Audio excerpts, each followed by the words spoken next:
오늘은 창세기 강의 14번째 시간인데요. 오늘 설교 제목이 그럼에도 듣고 살피시는 우리 하나님입니다. 사람들이 무엇을 먹을까, 무엇을 마실까 염려하고 있을 때에 우리 주 예수님께서는 하나님이 너희를 얼마나 사랑하시는지 생각하라 라고 답하시면서 들의 백합화 봐라, 공중에 나는 새, 특별히 까마귀 봐라 라고 말씀하셨습니다. 그러니까 그들도 먹이시고 입히시는데 하물며 하나님의 자녀들인 너희일까 보냐 라고 말씀하시는 거죠. 우리는 출애굽 당시에 이스라엘 백성들의 대적, 다시 말하면 애굽 사람, 오늘 본문에 하갈을 애굽 사람이라고 특별하게 지칭을 합니다.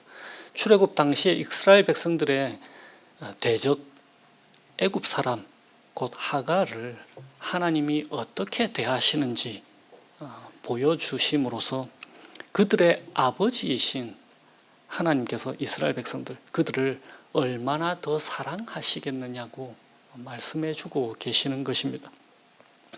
15장에서 하나님께서 아브라함에게 약속하셨습니다.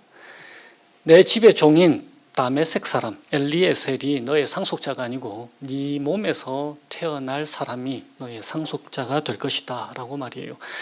이 약속을 하나님께서 주셨을 때에 아브라함과 사레가 어떻게 이해했을까요? 그것은 자신들이 하나님이 주시는 아들을 낳을 것이다 라고 이해하였다라는 것입니다.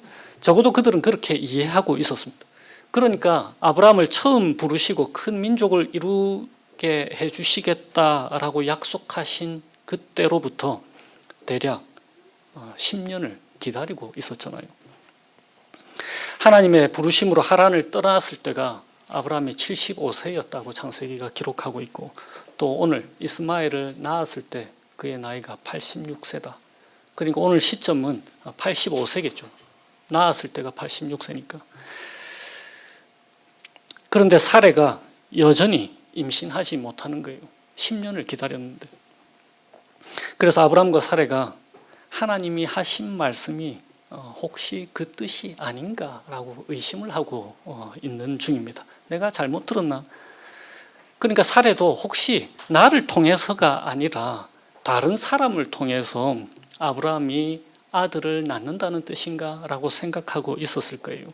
그래서 사레가 눈을 돌린 것이 당시 사회에서 널리 통용되던 관습, 그 관습을 사용해서 아들을 낳는 게 어떻겠냐라고 생각하는 것입니다. 그 당시 널리 통용되던 관습이라고 하는 것은 여자가 아이를 갖지 못할 때에 그 여자의 종이 자신의 남편에게 낳은 아이들을 자신의 아이로 삼을 수 있는 관습이었습니다. 그래서 여전히 그것은 아브람과 사레 사이에서 태어난 아이로 법적으로 인정받는 관습인 거예요. 그것을 사레가 지금 아브라함에게 제안하고 있는 것입니다. 그러니까 아브라함에게 여보, 하나님이 혹시 내 여종을 통해서 우리에게 아들 주신다는 거 아닐까요? 당신은 어떻게 생각하십니까? 그런데 오늘 2절에 보면은 아브라함이 그 사레의 말을 들었다라고 기록이 되어 있습니다. 2절에 아브라함이 사레의 말을 들었다. 이 사레의 말을 들었다라는 그 말씀을 보면은 무엇이 생각나십니까? 그 똑같은 단어를 사용한 게 창세기 처음에 하나님이 아담에게 이르시되 네가 네 아내의 말을 듣고 선악과를 따먹었을 때 그렇게 말씀하신 것 같은 단어예요. 하나님의 말씀 대신에 아내의 말에 순종했다라는 뜻입니다. 그러니까 세상의 방식을 따르게 된 거죠. 하갈이 아브람과 아내 사레의 그 바램대로 임신을 하게 됩니다. 그러니까 예나 지금이나 임신을 하면은 애지중지할 거 아니에요. 그러니까 임신한 사람 무거운 거 못 들게 하고 만난 거 다 챙겨주고 그래서 사례도 이렇게 했을 거란 말이에요. 내가 다 해줄게. 말만 해라. 주인인 내가 여종인 너의 시중을 들 테니까 부담감 내려놓고 편히 있어라. 아주 잘 해줬을 거예요. 그런데 4절과 5절에 보면은 하갈이 그의 여주인인 사례를 멸시했다라고 기록이 되어 있습니다. 그러니까 사례가 저거는 애도 못 낳고 이제 내가 아브라함의 아내다 라고 생각했을 거예요. 오늘 우리 성경에는 사례가 아브라함에게 하갈을 첩으로 준 때 되어 있지만 실제 히브리 단어는 영어 성경이나 세번역에서 번역한 것처럼 아내입니다. 아내로 준 거란 말이에요. 그러니까 아내의 위상을 준 거란 말이에요. 그런데 하갈이 사례를 멸시한단 말이에요. 그래서 사례는 혼자 생각하기에 이 하갈한테 부담감을 내려놓으라고 했더니 정신줄을 네가 놨구나. 그래서 6절에 사례가 하갈을 학대하는 거예요. 그래서 하갈이 사례 앞에서 그 학대를 견디다 못해서 도망을 칩니다. 임신한 몸으로 말이에요. 얼마나 학대가 심했으면 임신한 몸으로 가출을 했겠어요. 그러니까 창세기 처음부터 이어오는 어쩔 수 없는 인간의 한계를 우리가 보는 거예요. 어떠한 인간의 한계를 말하는 것일까요? 아브라함처럼 우리 역시 하나님의 약속의 말씀을 듣는 대신에 세상의 목소리에 더 자주 귀를 기울여 들으면서 살잖아요. 끝까지 기다리지 못하고. 또한 4절과 5절에 두 번이나 하갈이 자신이 임신한 것을 알고 라고 되어 있습니다. 자기가 임신한 거 알고는 그 여주인 사례를 멸시하는 거예요.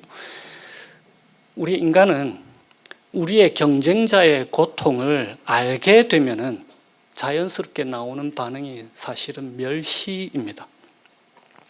반대로 사례가 하갈에게 한 것처럼 우월적 지위를 갖고 있다는 것을 알게 되면은 힘없는 사람을 학대하는 게 우리 인간의 본심이에요. 물론 지금 튀르키예와 시리아에 우리랑 별 상관없는 사람이 고통당하는 것에는 우리는 선뜻 자선의 손을 펼칠 수가 있습니다. 튀르키예 시리아 지진 피해자 그들에게 자선을 베푸는 것은 형편이 되는 한 우리는 그렇게 하기가 도와주기가 그렇게 어렵지 않다는 것을 알게 됩니다. 그런데 나의 이웃에게는요 어떻습니까?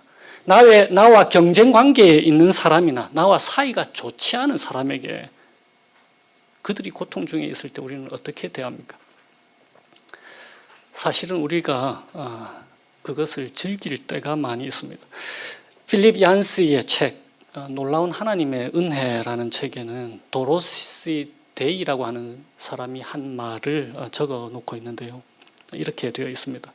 내가 가장 덜 사랑하는 사람에게 주는 사랑, 나는 그 사랑만큼만 하나님을 사랑하는 것이다. 며칠 전 한국 신문에 기록된 그 튀르키예와 시리아에 관한 기사에 이런 이야기가 있습니다. 지진 피해를 당한 그 시리아 영토가 현재 독재 정권이 지배하는 지역, 그러니까 정부가 지배하는 지역이 있고 반군이 장악한 지역, 그러니까 정부에 대항해서 반군이 있는데 반군 세력이 장악한 지역, 그리고 튀르키예 점령 지역 이렇게 쪼개져 있단 말이에요. 지난 10년 넘도록, 그러니까 2011년부터 그러니까 거의 지금 12년이 다 돼가죠. 지난 10여 년간 내전으로 인해서 약 50만 명이나 숨졌습니다. 시리아에서.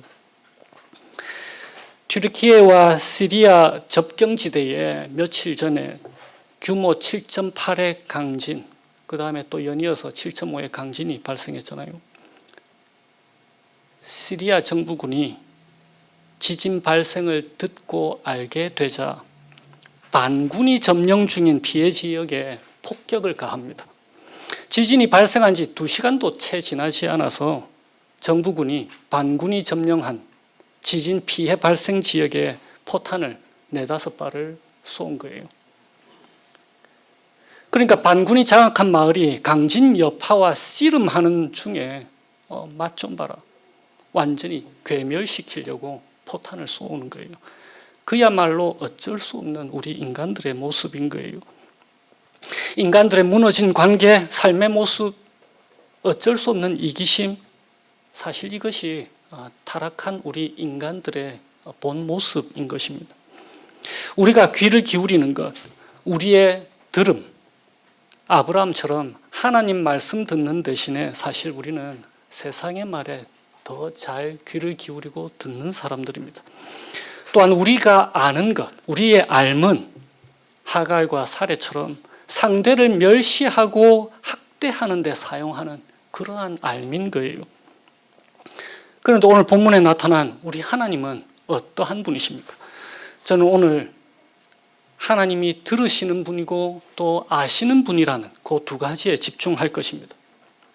우리의 듣는 것과 우리의 아는 것에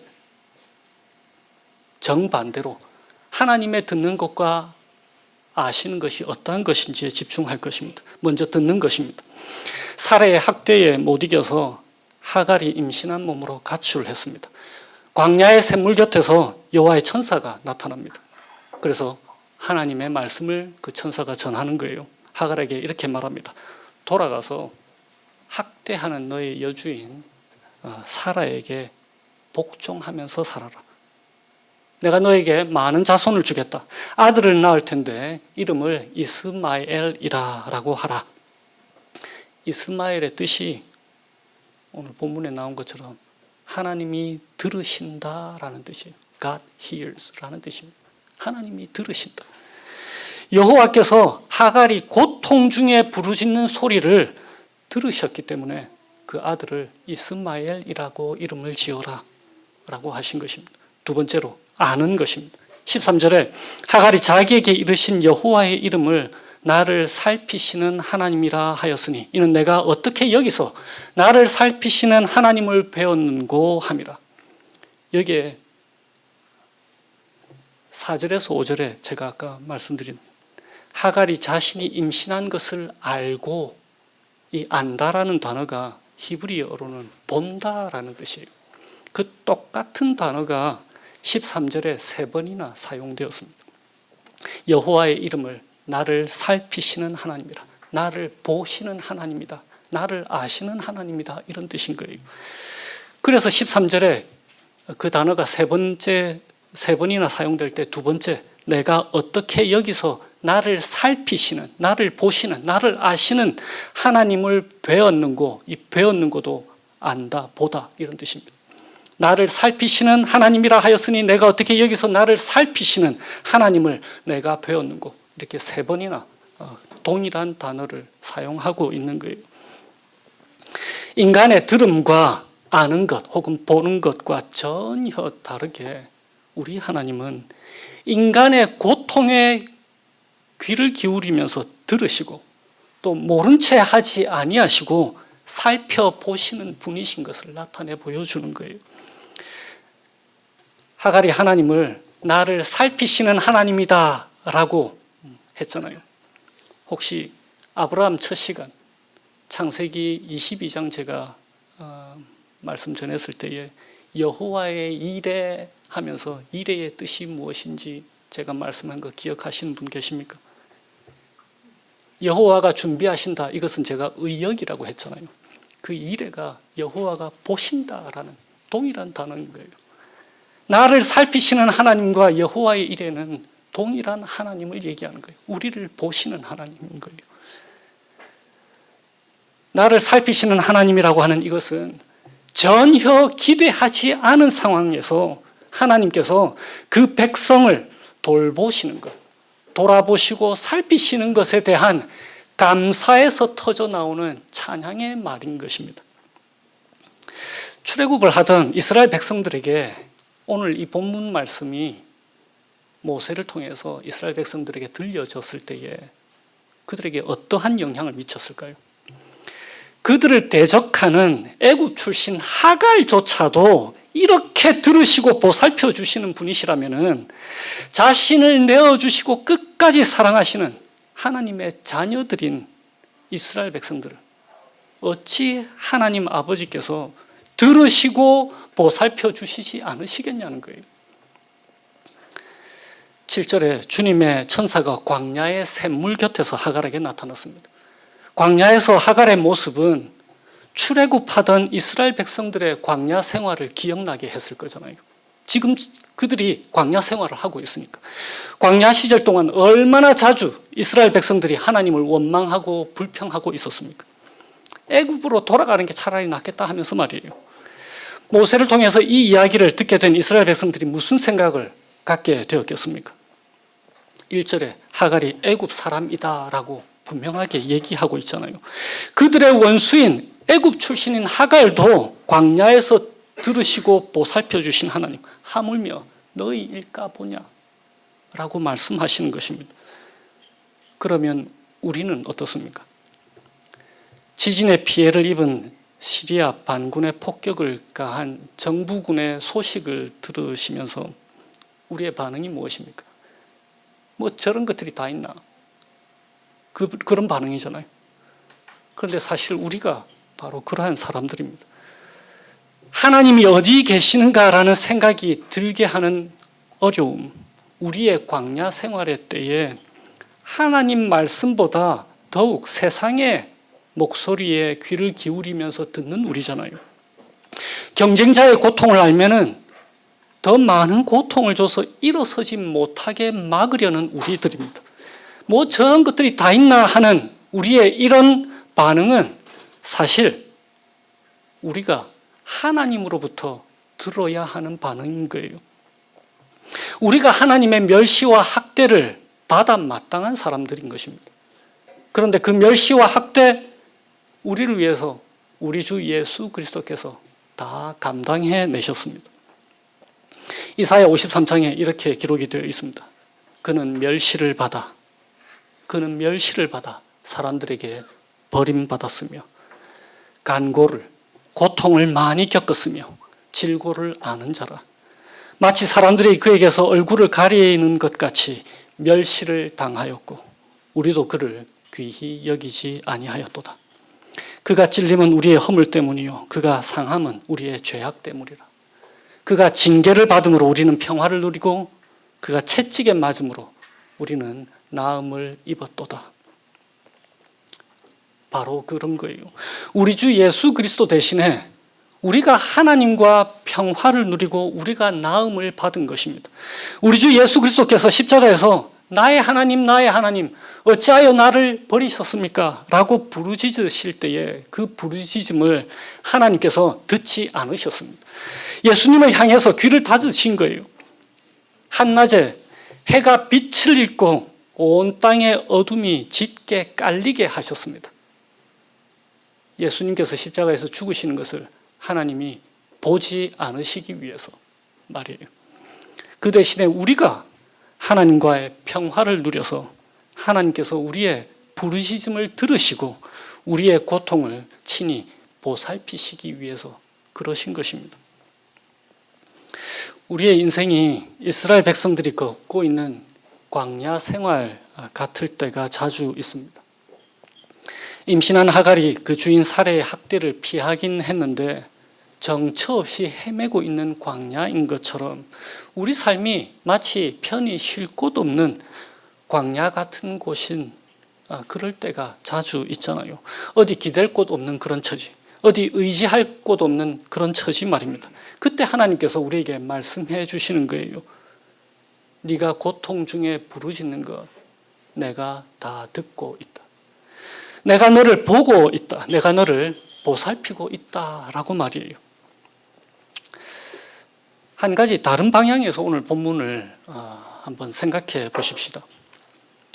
좀 전에 제가 창세기 22장 아브라함이 이삭을 바치는 모습에 대해서 여호와 일의 얘기를 말씀드렸는데요. 만약에 창세기 22장의 그 아브라함, 하나님께서 오늘 본문의 시점에서 아브라함에게, 그러니까 지금 오늘 본문의 나이 때에 아브라함에게 이삭을 바치라고 했다면 아브라함이 순종했을까요?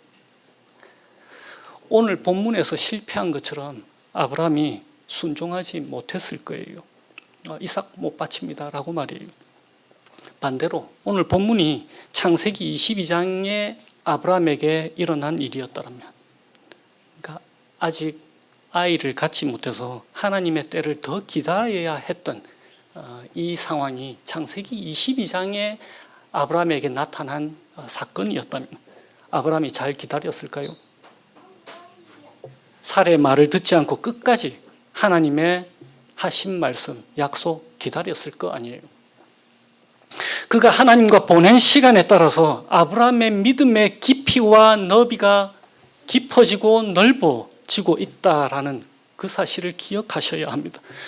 그래서 비록 오늘 본문의 일을 통해서 드러난 사실 무엇입니까? 아브라함의 믿음의 깊이와 너비가 아직은 얕고 좁다 할지라도 하나님이 그를 벌하시지 않으세요. 너랑 맺은 언약 이제 끝이다. 15장에 너랑 맺은 언약 끝이다. 이러지 않으시는 거예요. 이해하고 계시는 것입니다. 그리고는 그의 믿음을 한층 더 깊고 넓게 만들어 주시는 것입니다. 우리를 자유케 하지 않습니까? 우리가 믿음의 삶에서 실패할 때가 종종 있잖아요. 실수할 때가 있습니다. 돌아보면은 참 부끄러운 일이 제 기억 속에도 많이 있습니다. 그런데 그것에 대해서 하나님께서 괜찮다라고 말씀하시는 거예요. 그런 실패와 실수 하나님이 다 아시는 거예요. 다 보시고 다 들으시는 것입니다. 거기에서부터 하나님이 우리를 다시 일으켜 세워주시는 거예요. 믿음을 깊어지게 하고 넓어지게 해주시는 분이십니다. 우리가 실패하고 실수한 것, 현재 혹은 그렇게 하고 있는 삶의 영역이 어디에 있습니까? 하나님은 오늘 본문을 통해서 우리 하나님께서 결코 주무시는 분이 아니다라는 것을 우리에게 가르쳐 주십니다. 하나님이 우리에게 주신 문제들을, 그러니까 아브라함이 갖고 있는 문제들처럼 우리 역시 많은 문제들이 있을 거예요. 그 문제들은 사실 하나님께서 그 문제들을 통해서 우리의 믿음을 좀 더 깊어지고 넓어지게 해주시기 위해서 우리에게 주시는 것들입니다. 현재 우리의 믿음의 한계를 경험하는 삶의 영역이 어디에 있습니까? 우리 역시 하나님의 때를 기다리지 못하고 세상의 관습을 따라서 살 때가 종종 있잖아요. 오늘 본문 말씀은 하나님께서 우리로 하여금 좀 더 견뎌내라 라고 요청하시는 것입니다. 좀 더 소망을 갖고 인내하도록 우리를 도와주시는 본문입니다. 힘들고 어려운 상황이 있을 때에 나 혼자다 라고 하는 생각 갖지 않도록 해주시는 본문인 거예요. 빌립보서에서 이렇게 기록하잖아요. 아무것도 염려하지 말고 다만 모든 일에 기도와 간구로 너희 구할 것을 감사함으로 하나님께 아뢰라. 그리하면 모든 지각을 뛰어넘는 하나님의 평강이 그리스도 예수 안에서 너희 마음과 생각을 지킬 것이다 라고 약속하셨습니다. 왜 그렇습니까? 우리가 아버지라고 부르는 우리 주 하나님이 들으시고 보고 계시기 때문에 그런 것입니다. 이 믿음 가운데에 한 주를 살아가게 되시기를 주님의 이름으로 축원드립니다. 기도하시겠습니다. 오늘은 지난주에 이어서 시편 139편으로 기도하겠습니다. 주님 참 감사해요. 실수하고 온전히 하나님을 신뢰하지 못하는 아브람과 사레와 하갈과 같은 사람도 주님께서 들으시고 보살펴 주시는 자비로우신 하나님이 저희들의 아버지 되심을 참 감사해요. 저희들이 괴로움과 아픔 그리고 고통 중에 부르짖는 것을 하나님께서 외면하지 않으신다는 사실이 저희들에게 힘이 되고 또 저희들을 다시금 일으켜 세워줍니다. 주님께서 저희를 사사시 살펴보셨으니 저희를 환히 알고 계십니다. 저희가 앉아있거나 서있거나 주님께서는 다 아십니다. 멀리서도 저희의 생각을 다 알고 계십니다. 저희가 길을 가거나 누워있거나 주님께서는 다 살피고 계시니 저희들의 모든 행실을 다 알고 계십니다. 저희가 혀를 놀려 아무 말 하지 않아도 주님께서는 저희가 하려는 말을 이미 다 알고 계십니다. 주님께서 저희들의 앞뒤를 두루 감싸주시고 저희에게 주님의 손을 얹어주셨습니다. 이 깨달음이 저희에게는 너무 놀랍고 너무 높아서 저희가 감히 측량할 수조차 없습니다. 저희를 향하신 주님의 생각이 어찌 그리 보배로우신지요. 그 수가 어찌 그리 많은지요.